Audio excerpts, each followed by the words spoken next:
Président et membres du jury, chère assistance. Pour parler du régime présidentiel, il nous faut au préalable se poser 3 questions. Qu'est-ce qu'une société sans loi? Qu'est-ce qu'une société où il n'y a pas de séparation, où il n'y a pas d'indépendance des 3 pouvoirs? Qu'est-ce qu'une société où le pouvoir sur la vie et la liberté de chacun est enfermé dans les mains d'un seul homme? Montesquieu, un des grands philosophes que l'humanité ait connu, nous eut à répondre que tout serait perdu si le même homme ou le même corps exerçait ces 3 pouvoirs, celui de faire les lois, celui d'exécuter la résolution publique et celui de juger les crimes ou les différends des particuliers. Aujourd'hui, mesdames et messieurs les membres du jury, je me tiens devant vous comme femme d'un régime autre que le régime présidentiel. Je mêle ma voix à celle de Montesquieu, à John Locke et aux différents défenseurs des droits humains qui ont lutté pour une société juste et équitable, qui ont lutté pour une société où s'il n'y a pas de séparation, où s'il n'y a pas d'indépendance des 3 pouvoirs, la fraude, l'autoritarisme, l'abus d'autorité, la corruption, la dictature s'érigeront en maîtres et seigneurs. Chaque pays, à un moment donné de leur évolution ou de leur histoire, a fait choix d'un régime politique pouvant mener bien la gestion de la cité. Depuis 1987, notre pays, fraîchement sorti de la dictature, adopta le régime semi-présidentiel dit régime hybride. Et ce régime politique auquel je vous parle, mesdames et messieurs les membres du jury, nous cause d'innombrables torts. Par l'instauration de tels régimes, l'indépendance des 3 pouvoirs est transparente, voire même absente. Le pouvoir exécutif, législatif et judiciaire haïtien sont sur la sellette. Les causes de leur inefficacité sont sur toutes les lèvres. Le gouvernement change de ministre comme on change de sous-vêtements, parce que le Parlement doit donner au préalable leur aval. Aux parlementaires représentants du pouvoir législatif, on les accuse d'être corrompus, de faire abus d'autorité, parce que ces derniers usent de leur autorité pour faire chantage au pouvoir exécutif et législatif. Pour nos institutions judiciaires, on parle de lenteur des procédures, de juges corrompus, parce que ces derniers écartent nos lois, écartent notre Constitution pour concrétiser les vœux du pouvoir exécutif. En d'autres termes, mesdames et messieurs les membres du jury, nous sommes en face d'un régime semi-présidentiel auquel les 3 pouvoirs ne sont pas réellement indépendants, sous peine de ne pas être déchus de leurs fonctions. Le pouvoir judiciaire est subordonné et dépendant du pouvoir exécutif. Si tu relâches un partisan du gouvernement, je renouvellerai ton mandat. Tel est leur dicton. Le pouvoir exécutif, de son côté, est suspendu aux ordres du pouvoir législatif, qui, sous peine de valider le Premier ministre, doit obligatoirement donner aux députés et sénateurs un ou plusieurs postes au sein de l'administration publique. À chaque vote donné à un ministre est négocié au sein de l'administration publique un poste. Nos 3 pouvoirs ne sont pas séparés et encore moins indépendants, comme le dicte si bien le régime présidentiel, et la corruption, la fraude s'installent à leur aise. La corruption est endémique et ancrée dans les mœurs de l'Haïtien, quoique punie aux articles 135 du Code pénal et suivants. La loi du 9 mai 2014, publiée dans le journal officiel du Moniteur, fait prévention de cette corruption en ses articles 2 et 5. L'article 5 stipule l'abus de fonction, le népotisme, le trafic d'influence, la corruption sont considérés comme des actes de corruption et que tous les auteurs qui s'y attichentissent doivent être punis. Contrairement au régime semi-présidentiel, au régime parlementaire, qui par la non-séparation des 3 pouvoirs encourage la débauche, la fraude, l'abus d'autorité, le régime présidentiel, qui lui est partisan de l'application des lois, d'une indépendance et séparation stricte des 3 pouvoirs. Pourquoi, mesdames et messieurs, on devrait être contre un régime qui prône l'égalité, la séparation stricte des pouvoirs et la prééminence du droit? Le régime présidentiel est un régime qui légitime et consacre la séparation et l'indépendance des 3 pouvoirs. Et ce principe de séparation des 3 pouvoirs est stipulé à l'article 60 de notre Constitution, que je cite. « Chaque pouvoir est indépendant des 2 autres dans les attributions qu'il exerce séparément. » L'alinéa 1 de ce même article poursuit en disant « Aucun d'eux ne peut, sous aucun motif, déléguer ses attributions en tout ou en partie, ni sortir des limites qui sont fixées par la loi et par la Constitution. Mesdames et messieurs les membres du jury, Haïti n'est pas le seul à en pâtir de son régime politique. La Somalie, pays à régime semi-présidentiel, où la séparation des trois pouvoirs est transparente, voire même absente. Le chef du pouvoir exécutif ne peut choisir son premier ministre librement sans que des pots de vin ne soient versés au préalable au pouvoir législatif. Le Sénégal, pays à régime semi-présidentialiste, où la corruption sévit sur toutes les formes. Parce que si le pouvoir exécutif veut avoir un vote favorable du régime législatif, il faut payer pour ce vote. Un des auteurs sénégalais eut à écrire dans son livre « Le Sénégal, ses charmes et ses déboires ». Changeons de régime politique, celui qui est en place nous embourbe de la corruption.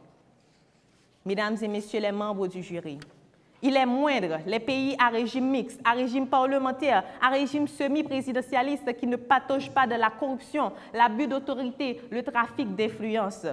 Pourtant, notre législateur a fait foi d'insérer le principe de séparation stricte des pouvoirs pour éviter toute fraude, toute corruption, tout trafic d'influence. Pourquoi l'article 60 de la Constitution haïtienne n'est-il pas appliqué? Une vraie démocratie ne peut exister sans la séparation, sans l'indépendance des trois pouvoirs. N'enterrons pas notre démocratie par l'instauration d'autres régimes qui sèment le chaos. Le pouvoir législatif est là pour légiférer. Le pouvoir exécutif est là pour exécuter ses règles et le pouvoir législatif vise au règlement de ces litiges. L'un ne peut empiéter sur l'attribution de l'autre. C'est ce que nous prône le régime présidentiel. C'est ce que dit l'article 60 de la Constitution haïtienne. Si par malheur, ces trois pouvoirs ne sont pas séparés, ne sont pas indépendants, pour parodier Montesquieu, tout serait perdu. La fraude et la corruption seront des rapaces dans cette société. Le régime présidentiel jugule la corruption et exige un contrôle étroit exercé par le Parlement, l'application effective des lois. Un régime politique où la totalité des pouvoirs est enfermée dans les mains d'un seul homme, à quoi résumerait-on nos droits, notre liberté d'expression? Un régime politique qui prône l'ingérence du pouvoir exécutif dans les attributions du pouvoir judiciaire. À quoi serait réduit notre droit d'avoir accès à un procès équitable, si bien inscrit à l'article 6 de la Convention de sauvegarde des droits de l'homme et des libertés fondamentales qui dispose « Toute personne a droit à que sa cause soit entendue équitablement dans un délai raisonnable par un tribunal,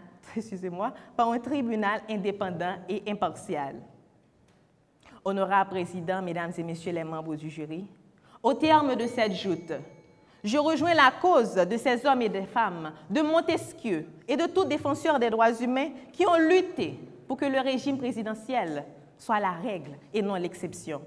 Car vivre dans un pays où le régime présidentiel est établi et appliqué, c'est faire respecter la démocratie et nos droits naturels. Vivre dans un pays où le régime présidentiel est établi et appliqué, c'est mettre à l'écart, c'est dissoudre la corruption, l'abus d'autorité, le trafic d'influence, puni aux articles 135 et suivis du Code pénal. Vivre dans un régime où le régime présidentiel, vivre dans un pays, où le régime présidentiel est établi et appliqué, c'est faire obstacle à la vengeance personnelle, à l'autoritarisme, à la justice privée. C'est vivre dans un état de droit. Merci.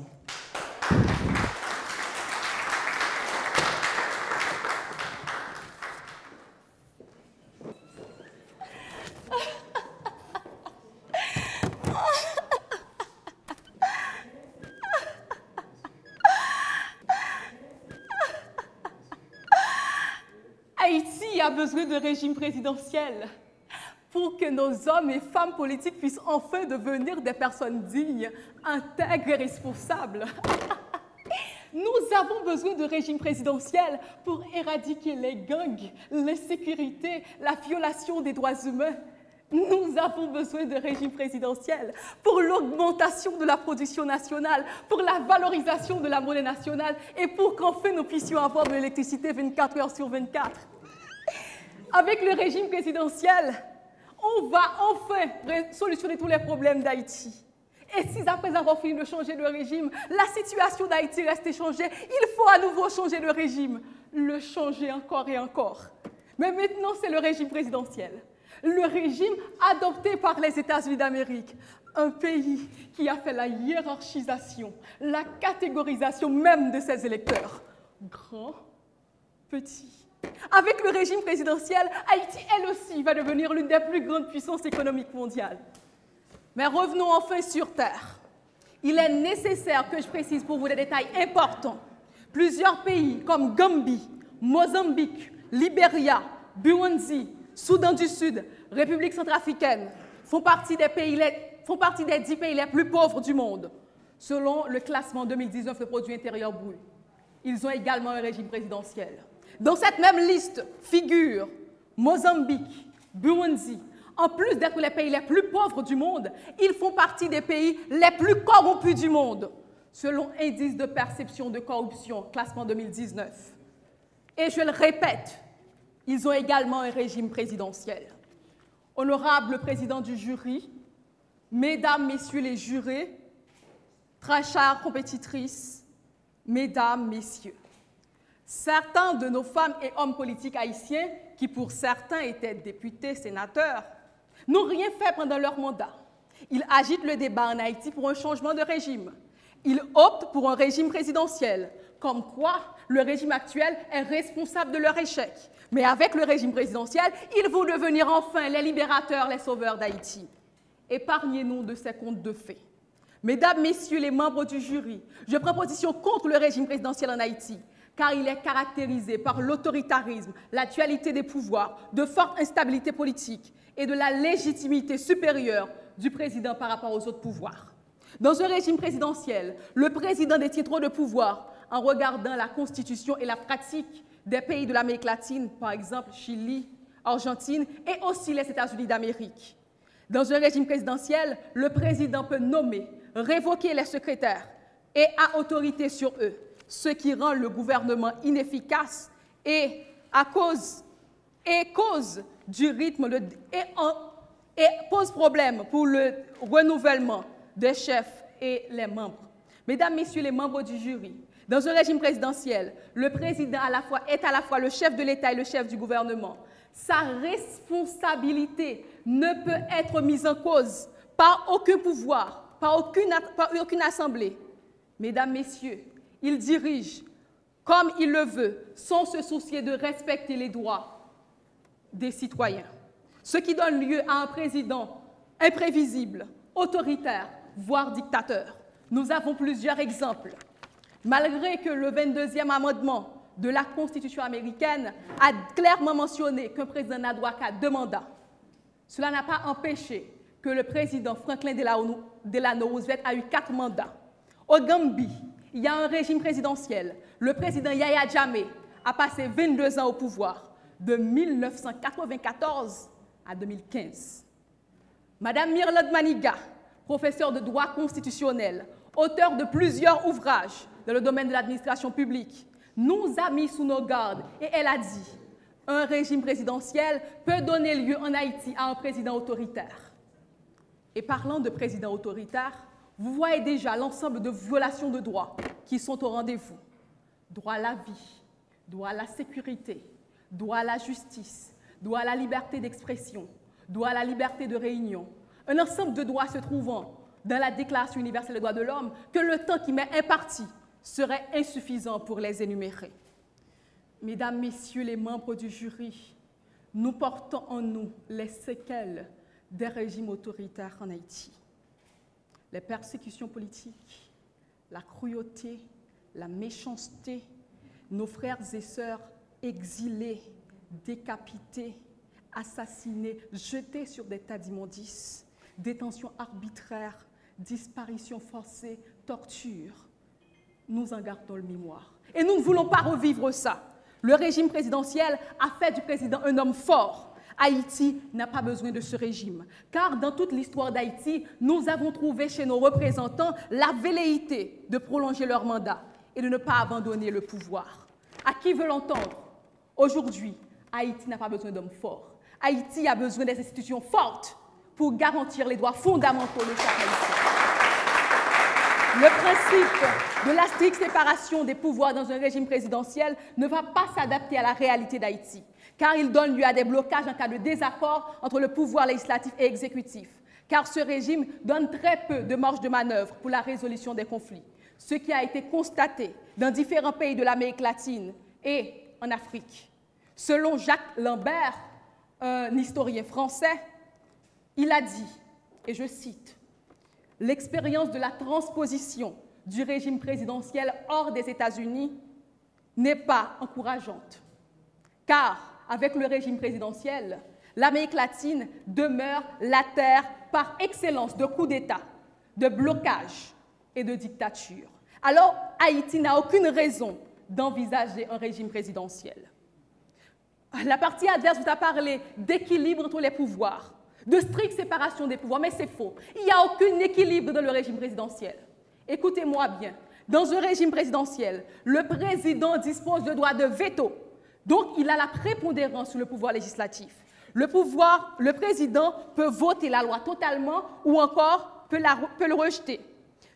Pour éviter les risques de veto, le pouvoir législatif est obligé de satisfaire les caprices et les ambitions du président. Le président a également l'habilité d'intervenir par décret au regard des régimes présidentiels qui se trouvent en Amérique latine. Alors que, malgré que le pouvoir législatif est là, le président peut prendre décret exceptionnellement. Cependant, le pouvoir législatif n'a aucune prépondérance sur le pouvoir exécutif. Mesdames, Messieurs, dans un régime présidentiel, les juges sont votés, sont acceptés, sont sélectionnés par le président en accord avec le Sénat, ce qui peut donner lieu à l'instrumentalisation du pouvoir législatif et judiciaire par le président de la République, ce qui peut donner lieu à des compromissions, à la corruption, au clientélisme politique, à l'affaiblissement du système judiciaire, aux abus de pouvoir, à la violation de droits et des chantages. Mesdames, Messieurs les membres du jury, en quoi ce régime va améliorer le statu quo en Haïti? Je peux vous assurer qu'il empirera la situation d'Haïti. Le régime présidentiel donne lieu à un État inégalitaire. Au Kenya, il y a un régime présidentiel. Dans un reportage recueilli par Marion Doué dans le journal Le Monde.fr, John Gitongo, figure de la société civile, a dit, et je cite, « Notre société est très inégalitaire. C'est ce qui rend la compétition politique dure et si violente. Notre régime très présidentiel est un échec. Il aurait dû être abandonné depuis longtemps. Lors de la réforme constitutionnelle, en 2010, nous avons réintroduit intelligemment la décentralisation. Mesdames, Messieurs, en Haïti, nous avons un État unitaire décentralisé. Nous ne pouvons pas copier sur les États-Unis qui a un régime fédéral.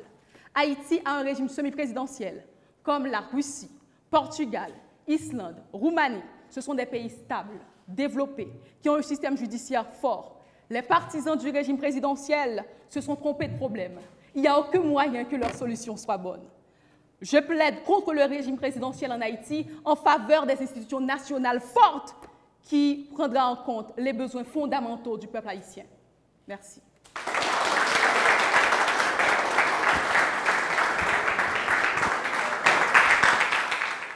Honorable Président, Mesdames et Messieurs les membres du jury, ma contradictrice confond le régime présidentiel et le présidentialisme. Nous sommes à l'ère de la démocratie. Nous sommes à l'ère où la souveraineté d'un peuple est soumise aux trois pouvoirs. Nous sommes à l'ère où la vengeance personnelle, la justice privée, l'autoritarisme, la dictature n'ont plus leur raison d'être. Quand j'entends ma contradictrice plaider contre le régime présidentiel qui veille au respect de la démocratie, qui prône la prééminence du droit, je vois une personne qui est contre le 7 février 1986, date à laquelle notre pays a enterré la dictature, date à laquelle notre démocratie fut arrachée des mains du pouvoir duvalieriste, de ses partisans zélés et des tontons macoutes. Avant 1986, l'on n'aurait pas pu s'arroger le droit à la justice, le droit à notre liberté d'expression, le droit d'avoir accès à un procès équitable. Mesdames et messieurs, 30 000 hommes et femmes ont été tués durant la période sanguinaire des Duvaliers parce que nos trois pouvoirs n'étaient pas indépendants, parce que nos trois pouvoirs étaient enfermés dans les mains d'un seul homme. Et aujourd'hui, ma contradictrice ose plaider contre un régime qui prône l'indépendance et la séparation des pouvoirs, contre un régime qui est pour le respect des droits fondamentaux, contre un régime qui est contre l'autoritarisme, contre un régime qui n'établit pas de distinction au rang, aux fonctions et au statut quand il s'agit d'appliquer la loi. Pour mieux comprendre le régime présidentiel pour lequel je plaide pour, il nous faut, comme Haïtiens, il ne faut pas en rire, comme l'a fait ma contradictrice. Il nous faut comprendre les retombées du régime politique d'ailleurs. Le régime politique auquel s'assujettit Haïti est en pleine ébullition. Le pays n'est ni gouverné ni administré. Il y a toujours un conflit entre le président et les ministres. Il y a toujours un conflit entre le pouvoir exécutif et judiciaire. Le président élu ne peut pas installer son gouvernement car le Parlement refuse catégoriquement de ratifier le choix d'un Premier ministre sans aucune raison valable. Nous avons vu défiler sous nos yeux 5 premiers ministres avec notre gouvernement actuel. Parce que les pouvoirs ne sont pas indépendants, parce que les pouvoirs ne sont pas séparés. On ne peut pas passer un mois sans parler d'instabilité politique. Cette instabilité politique face à un tel régime politique appliqué en Haïti nous a causé 3 mois pays loc, où les droits à l'éducation, à la vie et à la sécurité de plus d'un, garantis aux articles 19 et 32 de la Constitution, ont été systématiquement foulés du pied. Et aujourd'hui, en tant qu'haïtienne natif natale, au nom du peuple haïtien, je ne vais pas en rire de mon régime politique. Je vous l'ai dit, honorable président et membres du jury, on a marre, on veut un changement. Et ce changement est possible par l'instauration d'un régime politique. Certes, l'article 60 de la Constitution haïtienne stipule que chaque pouvoir est indépendant. Mais cette indépendance est que constitutionnelle. Nous avons besoin d'un État souverain. Nous avons besoin d'un État qui répond aux besoins de la population. Nous avons besoin d'un État qui instaure un régime politique viable et vivable. Nous devons, honorable président et membres du jury, respecter les vœux de l'article 60 de la Constitution haïtienne. Nous devons, honorable président et membres du jury, comprendre qu'un État où la séparation des 3 pouvoirs n'est pas appliquée, voire même respectée, c'est faire face à un État totalitaire de despotisme. Être contre le régime présidentiel, c'est violer l'article 6 de la Convention de sauvegarde des droits de l'homme qui dispose « Toute personne a droit que sa justice soit entendue équitablement par un tribunal indépendant et impartial ». Il est grand temps, mesdames et messieurs les membres du jury, en tant que défenseurs des droits de l'homme, il est grand temps de changer de régime politique où l'état de droit, la stabilité, la paix, où le changement social, économique et culturel et le respect de nos droits les plus fondamentaux sont établis. Et le point de départ de ce changement est le régime présidentiel. Merci.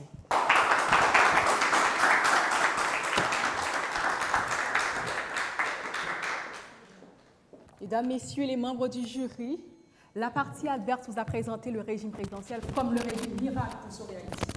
Mais elle a bien dit dans son exposé qu'à l'article 60 de la Constitution, on parle de l'indépendance des pouvoirs. Donc, elle ferait mieux de plaider pour le respect des droits en Haïti, pour l'application stricte des droits en Haïti. Mesdames, Messieurs les membres du jury, la partie adverse a plaidé et a dit dans notre régime, il y a beaucoup de problèmes, comme pour placer un Premier ministre. Et elle n'a pas su comprendre que dans un régime présidentiel, malgré que le vice-président est élu, il y a la possibilité que le vice-président soit renvoyé, qu'il puisse démissionner ou qu'il puisse être destitué. Et dans ce cas, pour remplacer ce vice-président, il faut la même procédure, le même processus qu'un régime semi-présidentiel. Donc, les problèmes qu'elle a évoqués seront pareils dans le régime semi-présidentiel. Les problèmes de chantage, tout ça seront pareils dans un régime présidentiel. Et on peut prendre, aux États-Unis, il y a des présidents qui ont eu plusieurs vice-présidents. Par exemple, le président Richard Nixon. Donc, le problème de changement de régime sera aussi valable pour le régime présidentiel en Haïti, parce que le vice-président peut démissionner, peut être contraint à démissionner. La partie adverse a également évoqué qu'il faut un régime présidentiel pour la stabilité d'Haïti, la stabilité économique, la stabilité politique. Mais j'ai évoqué au début de mon argumentaire l'ensemble des pays qui ont un régime présidentiel, qui font partie des pays les plus pauvres du monde et aussi qui font partie des pays les plus corrompus du monde. Mesdames, Messieurs les membres du jury, il est important de savoir qu'aujourd'hui, avec le régime que nous avons, le régime semi-présidentiel, nous avons un président qui est contrôlé par le Parlement. Le Parlement est constitué du Sénat. Le Sénat est constitué de 30 personnes, de 3 représentants de chaque département. Et la Chambre des députés comprend 119 personnes. Donc, le président est contrôlé par 149 personnes. Nous avons ce que nous avons comme résultat. Imaginez que le régime présidentiel, le président ne peut être contrôlé par personne. Imaginez que le président ne soit contrôlé par personne dans un régime présidentiel. La partie adverse parle de stricte séparation des pouvoirs. Mais je l'ai tantôt dit, dans le régime présidentiel, il n'y a pas de stricte séparation des pouvoirs. Parce que le président a la prépondérance sur le pouvoir législatif par son droit de veto et par sa possibilité à prendre des décrets. Dans ce régime présidentiel, le président choisit les juges, ce qui lui donne la possibilité d'utiliser, d'instrumentaliser les juges. Mesdames, Messieurs les membres du jury, la partie adverse a bien plaidé pour le régime présidentiel, mais le régime présidentiel ne sera pas applicable, ne sera pas adapté à la réalité d'Haïti, où nous avons des dirigeants qui claironnent à la longueur des journées qu'ils sont chefs, qu'ils sont les seuls maîtres et seigneurs. Nous avons besoin, je le redis, des institutions fortes. Nous avons besoin que les Haïtiens puissent respecter la loi. Nous avons besoin également d'un conseil électoral permanent pour assurer le renouvellement des corps, des représentants d'Haïti. Nous avons besoin des institutions qui sont capables de faire respecter les droits de chaque citoyen. Mais nous n'avons pas besoin de régime présidentiel où les droits des citoyens sont constamment bafoués. Merci. Après délibération, le jury déclare Madame Rose Luman Saint-Jean, lauréate de la 5e édition.